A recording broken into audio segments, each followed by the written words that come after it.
Ladies and gentlemen, welcome back to the channel and welcome back to some more Black Ops 4.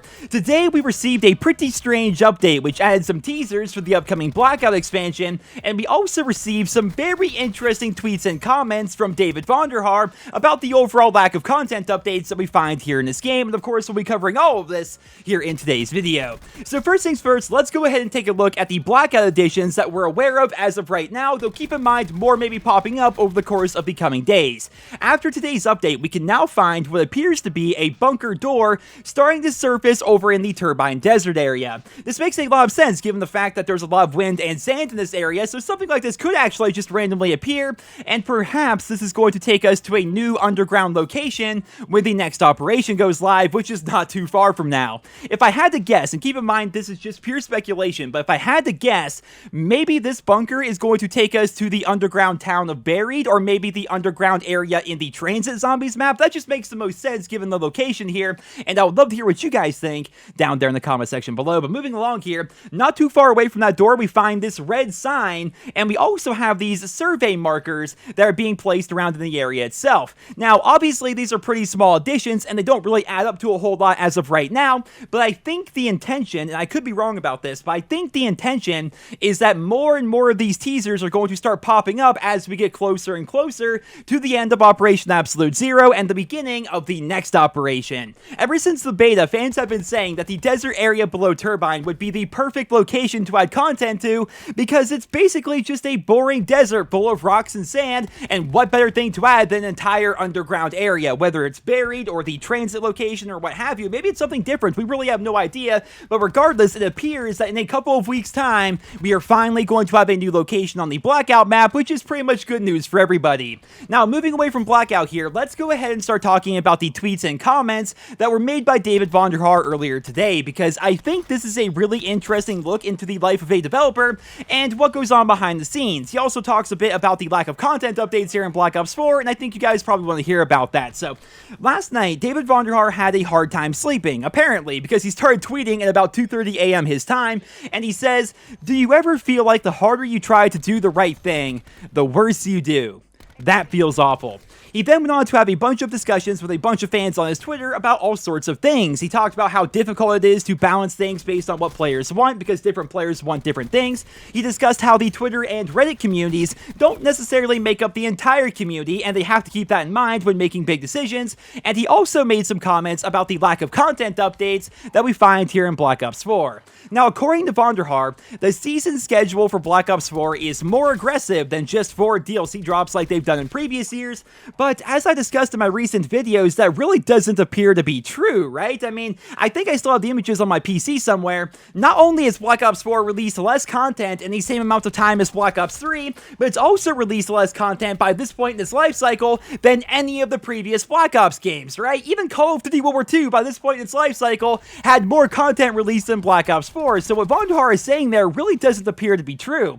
We have to go all the way back to the World at War days before we can find another Treyarch game with less content updates than Black Ops 4, which is why so many people are burnt out on this game and why so many people are frustrated with its lack of support. Vonderhaar then went on to say in another tweet that Black Ops 4, quote, "isn't just one mode with one map," and that complicates things, but I think that's a really nonsensical way of looking at things, because I get that Black Ops 4 is a big game, right? And I also get that each mode in this game has its own community, and each community expects their favorite mode to be updated as if that mode was an entire game, but there is no excuse for the lack of support that the entire game of Black Ops 4 has been receiving so far, right? I mean, to act like Treyarch is some small indie studio just doing their best to get by is nonsense, because Treyarch is supported by Activision, and Activision has more money than God. We know that there are separate teams for each game mode within Treyarch, and we also know that outside studios are also helping, like Raven Software and Phoenix,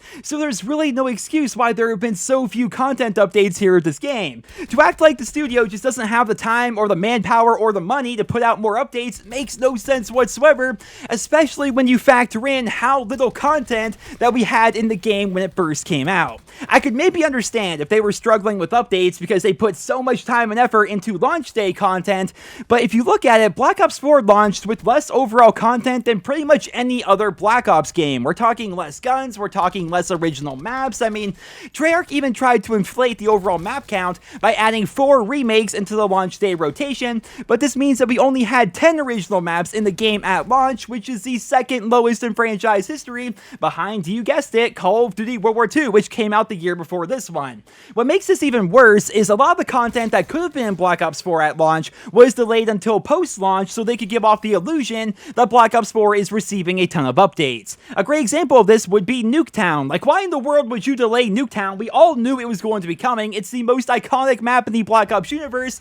It could have easily been there at launch. And I understand that Nuketown is not an original map, but still, it would have been good to have there at launch, and then maybe they could have added an original map in Nuketown's place later on down the line. What about the Blackout camos, right? I mean, when Blackout first came out, we had no camos whatsoever, and then eventually they made it so we could have camos. Then even later after that, they eventually made it so we could earn camos in the Blackout mode after about 4 months of the game being released. Here's the thing about that. We knew about these Blackout camos well before the game was released because YouTubers like Drifter were flown out to record early footage of the game, and as you guys can see, the camos are right here in this pre-release build of Black Ops 4. There is no reason why Blackout camos and Mastery camos outside of multiplayer could not have been in the game at launch, but they were delayed anyway because Treyarch and Activision wanted to fulfill their promise of Black Ops 4 receiving a lot of content updates, even if those updates are completely artificial.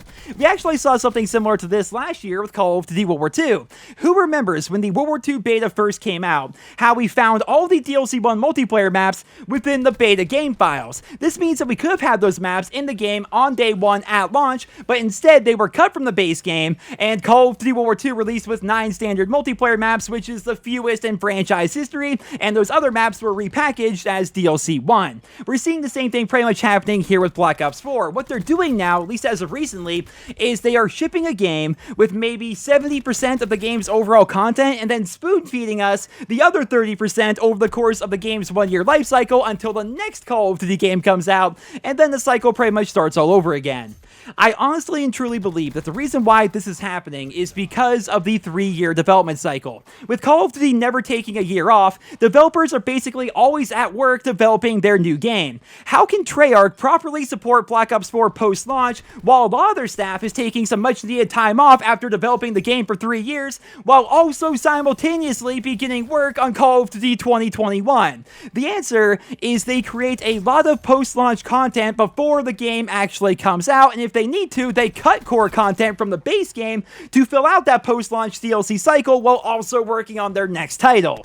Now, obviously, this is bad for a lot of reasons, but above all else, I think this is bad because games are shipping with less content than they should, and they are also shipping oftentimes in completely broken and buggy states because the dev team is so focused on meeting all of their deadlines that they oftentimes forget about the smaller features like combat records and leaderboards and ping bars on the scoreboard and weapon counters that don't reset every time you sign into the game, or the ability to give party leader to somebody else in your group. I could go on, right? We've talked about all of this before. They miss out on the small things pretty much every single year now, and I think it's because of this vicious development cycle that they have to go through each and every year.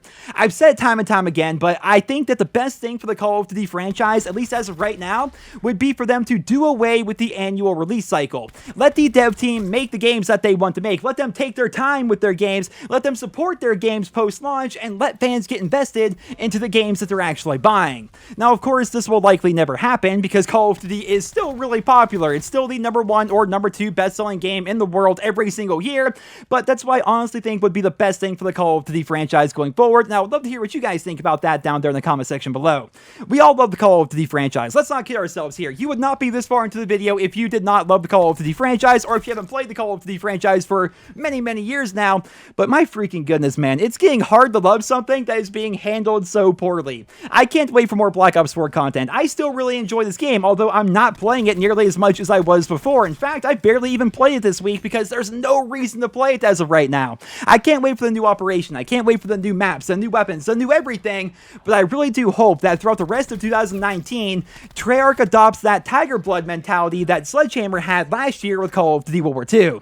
For those of you who gave up on COD World War II after its terrible launch, which I don't blame you, that launch was freaking awful, but for those of us that actually stuck around, we had some of the craziest updates and overhauls that we've ever seen in the Call of Duty franchise. I mean, Sledgehammer basically rebuilt the COD World War II multiplayer from the ground up based on community feedback, and here's to hoping that Treyarch has some big plans for the rest of 2019 and the years to follow. I feel for the developers, I really do, because these are actual human beings there. They're making the game, they're doing their best with their game, right? But there are so many extra factors that go into this, and all of them are basically culminating with no content here in Black Ops 4 somehow, which is actually very disappointing. We do know that right around the corner, there are going to be new weapons, new operations, new maps, so on and so forth, but man, the content droughts have been insane, and that promise of Black Ops 4 being the most heavily supported game in the history of the franchise really hasn't worked out so far. And as you guys know, even though Black Ops 4 is technically a 3-year game according to the developers, I mean, as soon as they reveal Modern Warfare 4, everyone's moving on to that, right? At least most of us are probably going to be, because we can't wait to see what Infinity Ward's working on. And this is their year. This is the time where Treyarch really needs to wow their player base to keep people around for those 3 years. And so far, it has not been going according to plan. And I would love to hear what you guys think down there in the comment section below. But ladies and gentlemen, that's all I have for you guys here today. I hope you enjoyed the video. Thank you so much for listening. And I hope you guys all have a wonderful day. Thanks much.